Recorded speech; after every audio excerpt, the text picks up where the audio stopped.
ዶብረጽዮን ገብረ ሚካኤል እንግዲህ እኔ የትግራይ ክልል ሳይሆን የትግራይ መንግስት የትግራይ ሀገር ፕሬዝዳንት ነኝ ክልል የሚለውን ወረቀቱንም ማህተሙንም ሰባብራችሁ ጣሉት ወረቀቱንም ቀዳችሁ ጣሉት እኛ መንግስት ነን ሀገር ነን እና ኢትዮጵያም ጎረቤት ሀገራችን ነች ብለዋል አረ አምባሳደር ቶሎ ሽሙልና በአምባሳደር በኩል ብንነጋገር አይሻልም እና አምባሳደር ልክ እንደ አሜሪካ ኤምባሲ እንደ እንግሊዝ ኤምባሲ እንደ ራሽያ ኤምባሲ እዛው እንትን ቀበና አካባቢ እናንተም የሆነ ኤምባሲ ክፈቷ አተሎ በላቸው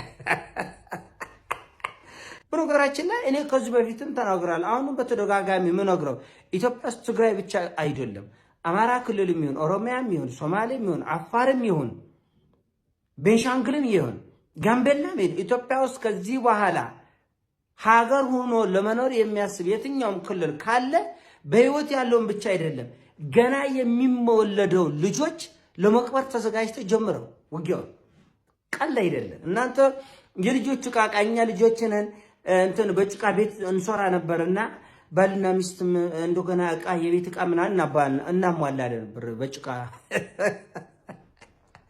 ወገኞች ናቸው አይሞከርም ከዚህ በኋላ ኢትዮጵያ ውስጥ ከኖርክ አብሮ መኖር ካልኖርክ ደግሞ ዝም ብለህ እንደ ሱዳን እየተጨፋጨቅ አገርን እያፈረስ ከተማን እያፈረስ ታሪክን እያፈረስ ወደ አመድነት እየተቀየርክ መቀጠል እስኪያልቅ ያለው እስኪያልቅ ድረስ 50 አገር ሆነ መኖር አትችልም ኢትዮጵያ ውስጥ ደን ይሄ ለትግራይ ብቻ አይደለም ይሰራል ለአማራም ይሰራል ለኦሮሚያም ይሰራል ለአፋርም ይሰራል ለጋምቤላም ይሰራል የልጆች ቃቃ ያዛችሁ ጨቅላች ካላችሁ እሱ ሌላ ጉዳይ ነው በቁም ነገር ከሆነ የምናወራው በህይወት ያለውን ወጣቱንም ሽማግሌው ጎልማሳን ብቻ ገና ከማህፀን የሚወለደው ልጅ አድጎ ተዋቅቶ ይሞታል አይገርም የዞለበት በጂኔስ ጭንቅላቴ ነው የምነግረው ወግ ነው ሲዳሩ ማልቀስ አንድ መግለጫ ወጥቷል ላምብብላችሁ ህዝብ ትግራይ ንጉዳያቱ ባዕሉን ናይ ምምሕዳር ዘይጋሃስ መሰሉ ደጊሙ ከረጋግጽ መሰሉ በአማርኛ አላድርገው የትግራይ ህዝብ ጉዳዮቹን እራሱ ለማስተዳደር የማይገረሰስ መብቱ ድጋሜ ማረጋገጥ መብቱ ነው ይላል ይህ መግለጫ ማን ቢያወጣው ጥሩ ነው ብሔራዊ ግንባር ሓርነት ሲዳማ የሲዳማ አንድነት ብሔራዊ ግንባር የሚባል ግንባር ነው ያወጣውና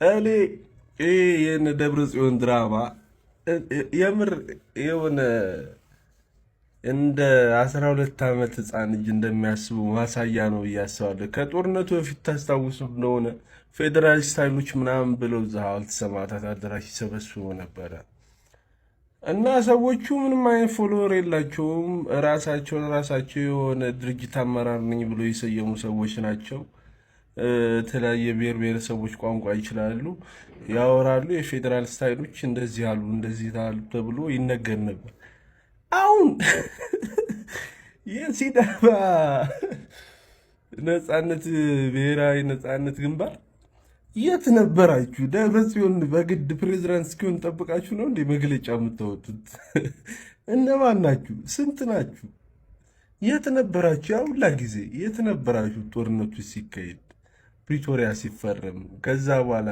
ስንት መከራ ሲያልፍ የትግራይ ህዝብ የት ነበራችሁ ነው ወይስ መራችሁ ደብረጽዮን ነው ምን አይነት ንቀት ነው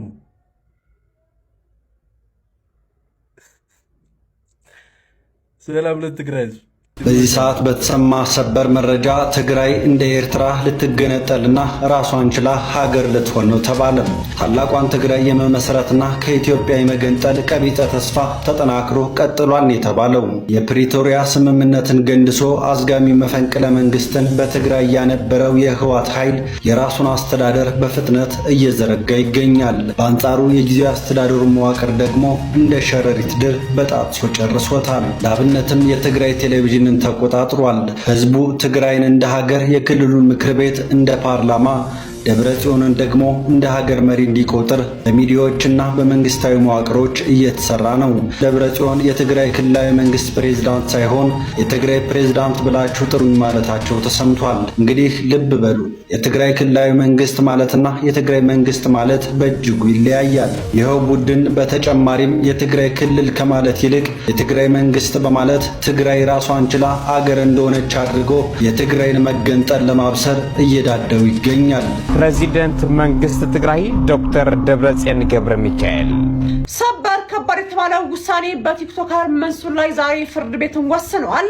ዛሬ እንደወጣ መረጃ ከሆነ ማለት ነው በፌዴራል ከፍተኛ ፍርድ ቤት ልደታ ምድብ ሁለተኛ የልዩ ልዩ ወንጀል ችሎት በእነ አርቲስት ሰራዊት ፍቅሬ የክስ መዝገብ ተካተው ክስ በቀረበባቸው ቲክቶከሮችና እንዲሁም ደግሞ አርቲስቶች ጉዳይ ላይ ዛሬ ረፋድ ላይ በዋለው ችሎት ማለት ነው የቲክቶከር መንሱር ጀማል የዋስትና ጥያቄ ውድቅ ማድረጉን ገልጿል። ታዲያ ዘሀበሻ እንደገለጸው ከሆነ በዛሬው የችሎት ውሎ በዚህ የክስ መዝገብ የተካተቱት ሌሎች 6 ተከሳሾች ቀደም ሲል ማለት ነው ፍርድ ቤቱ በፈቀደላቸው የ400 ሺህ እና እንዲሁም ደግሞ የ500 ሺህ ብር ዋስትና መሰረትን ከውጭ ሆነው የቀረቡ ሲሆን ማለት ነው ቲክቶከር መንሱር ጀማል ግን በማረሚያ ቤት ሆኖ ፍርድ ቤት ቀርቧል። ታዲያ ፍርድ ቤቱም ቀደም ባለው ቀጠሮ የሌሎችን ተከሳሾች ዋስትና ሲፈቅድ ማለት ነው በመንሱር ጀማል የዋስትና መብት ላይ ግን ክርክር ሰምቶ ውሳኔ ለመስጠት ለዛሬ ግንቦት 10 ቀን 2000 ተለዋጭ ቀጠሮ የነበረ መሆኑ እንግዲህ ከዚህ ቀደም ተገልጾም ነበር። ታዲያ በዋስትና ክርክሩ ላይም አቃቤ ሕግም ጥብቅ መቃወሚያ ያቀረበ ሲሆን ማለት ነው ተከሳሽ በዋስ ቢወጣም ተመሳሳይ ወንጀል ሊፈጽም ይችላል እንዲሁም ደግሞ ቀደም ሲል በቁጥጥር ስር ሲውልም በመሻሽ ከፍተኛ ፍለጋ የተደረገበት በመሆኑ የዋስትና መብቱ ሊነፈግ ይገባል በማለትም እንግዲህ አሳስቦም ነበር። ታዲያ ችሎቱም የአቃቤ ሕግ መቃወሚያ እንዲሁም ደግሞ የተከሳሽ ጠበቆች ያቀረቡትን የጽሁፍ ምላሽ ከመረመረ በኋላ የአቃቤ ሕግን ስጋትና እንዲሁም ደግሞ መከራከሪያ ሐሳብ አባባለው ብሎ በመቀበል ማለት ነው የቲክቶከር መንሱር ጀማል የዋስትና ጥያቄ ውድቅም አድርጓል። በመሆኑም ተከሳሽ ጉዳዩ በማረሚያ ቤት ሆኖም እንዲከታተል ትዕዛዝም ተላልፏል። አዳዲስ መረጃዎች ፎሎ ማድረጋችሁን አትርሱ። መልካም ምሽት። ዳንኤል ክብረት የጠቅላይ ሚኒስትሩ የማህበራዊ ጉዳይ አማካሪ ነውና ማህበራዊ ቀውስ እየፈጠርክብን ነውና ምንድነው ዲያስፖራዎቹን ያልካቸው? በእናትህ አንድ መቀሰለ መቀበሪያ ምናምን ታወራለህ እንዴ? ዲያስፖራ ማለት ምን ማለት ነው ታውቃለህ? ግን መንግስት አሁን ነዳጅ የሚያስገባው ማዳበሪያ የሚያስገባው ዶላር ሲያገኝ ነው። ያ ሪሚታንስ መጥቶ ነው ያ ነገር የሚደረገው። እሱ ብቻ አይደለም። እዚህ ሀገር በጣም ብዙ ቤተሰቦች በዲያስፖራው ነው ሳፖርት የሚደረጉት። እኔ በአንተ እኮ አልፈርድም። አንተ ለእኔ ፖለቲከኛ አይደለም፣ አንተ ለእኔ ደራሲ ነህ። ከደራሲነት ነው ተነስተህ ቤተመንግስት የገባው እና ለአንተ አሁን ምን ችግር አለብህ? ሚስትህን አፍሪካ ህብረት አስገብተሃል፣ አንተ ቤተመንግስት ገብተሃል። ችግር አያመጣብህም። እኛ ላይ ግን ችግር ያመጣብናል። አሁን ዲያስፖራዎቹ ተቆጥተዋል። መንግስት ራሱ እኮ የዲያስፖራ ኮሚቴ አቋቁሞ ገንዘብ ይሰበስባል። ታውቃለህ? በአንድ ተነስተህ ወድለት ትላለህ፣ ትተኩሳለህ እንዴ? ምን አነሱ ነው በመዳን? እኛውን በዚህ ሰዓት የምርጫ ቅስቀሳ ስላለ ፖለቲካ ነገር መንካት አልፈልግም ብዬ ነበር፣ ግን ያንተ ደግሞ ያናድዳል። ማለት ለአንዱ መደገፍ ይሆናል። አንዱ ስተች አንዱ ትደግፋለህ። ሲሞቱ ራሱ እኮ ዲያስፖራዎች እኮ መጥተው ቢቀበሩ እኮ በሬ ታርዶ ድሃ ይበላል። እግዚአብሔር ተቆጥተዋልና ሌሎች ሰዎች ፖለቲካ የምታቆጣችሁ ይሄን ነገር ማስተባበል ያስፈልጋል። አልችልም በል ደግሞ አንተ በቃ ስልጣን ሲሰጥ ዝም ብለህ ዘው እያልክ አትግባ። እኔ ይሄን ነገር እኮ አልችልም፣ በዚህ ጉዳይ ላይ እውቀቱ የለኝም፣ እኔ እኮ ደራሲ ነኝ ምናምን በል። ዘው ብለህ ገብተህ ትበጠብጠናል እንዴ በመድኃኒዓለም